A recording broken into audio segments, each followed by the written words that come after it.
Hello guys, dito na kami sa Peace Memorial Park sa Hiroshima, Japan. Noong August 6, 1945, the United States detonated 2 atomic bombs over the Japanese cities of Hiroshima and Nagasaki respectively. The bombing killed between 129,000 and 226,000 people, most of whom were civilians. Kaya napakaraming tao dito na pumupunta para bisitahin, mag-pray sila sa mga namatay na thousands of people noong araw. Kaya ito ginawa siyang Memorial Park ngayon. Napakagandang lugar dito. Iba't ibang tao ang pumupunta dito, mga foreigners galing sa Europe, sa Australia. Kaso lang medyo umaambon guys, kaya makikita nyo maraming nakapayong dahil umaambon, tsaka malamig na ang panahon. Kaya ito, puro puno ito dito. Kaya dito kami namamasyal. Ito, maraming mga roses dito, iba't ibang klase ang kulay ng roses dito. Itong mga roses na ito ay maraming kulay. Ito, may orange, red, white, pink.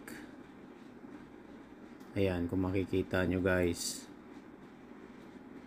mga tao dito naglalakad. Hindi nila inaalintana yung ulan, basta makapasya lang sila dito. At dito naman sa Children's Peace Monument, ito makikita nyo, bago nila patunugin yung bell, mag-wish muna sila, mag-pray. Ayan, makikita nyo, pinipilahan nila tong Children's Peace Monument na ito. Meron pang statue dito sa taas, napakaganda. Ayun, mga Australian itong mga tao na ito, at ako sinubukan ko ring mag-wish tsaka pinatunog yung bell. Napakaganda pala ng tunog ng bell na ito. Ayan, dito naman sa kabila ay mayroon ano dito, may park naman dito na may umaapoy, kaya dito maraming tao din. May pumipila din doon na nag-aalay sila ng flowers, naglalagay ng coins. Ito, kung makikita nyo, pumipila sila dyan.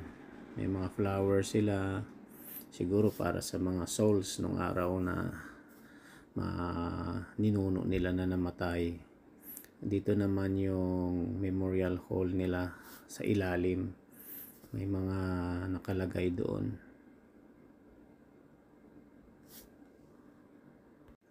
Kaya guys, gumastos kami dito simula sa barko hanggang makarating kami dito.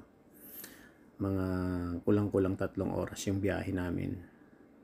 Kaya tanghali na kami nakarating dito. Pero sulit naman yung pasyal namin kasi once in a blue moon lang ito guys. Kaya sinamantala na namin tong pagkakataon na ito para makapasyal dito sa Peace Memorial Park. Kaya magaganda ang ano dito, tanawin, maaliwalas.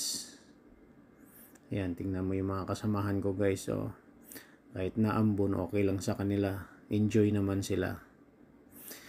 Ito naman guys yung tinatawag nila na Genbaku Dome or Atomic Bomb Dome. Yung building na ito, itong hall na ito ay ito lang yung natira nung binomba ito. Kaya ito yung nalabi niya na building, hindi siya naubos. Ayan yung mga aftermath niya nung araw. Makikita nyo, nakalagay ito sa museum. Ito yung mga pictures nila. Ayan, durog na durog yung building dito sa city na ito. At saka after 75 years pa bago tumubo yung plants dito sa Hiroshima, gawa ng effect ng atomic bomb. ang unang tumubo dito na halaman na itong canna flower. Marami din sa Pilipinas yan. May yellow, may red yung kanyang bulaklak.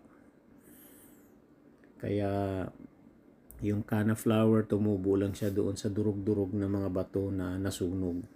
After 75 years, nabuhay siya. Kaya ito yung mga namatay nung araw na mga tao. Ayan, thousand sila.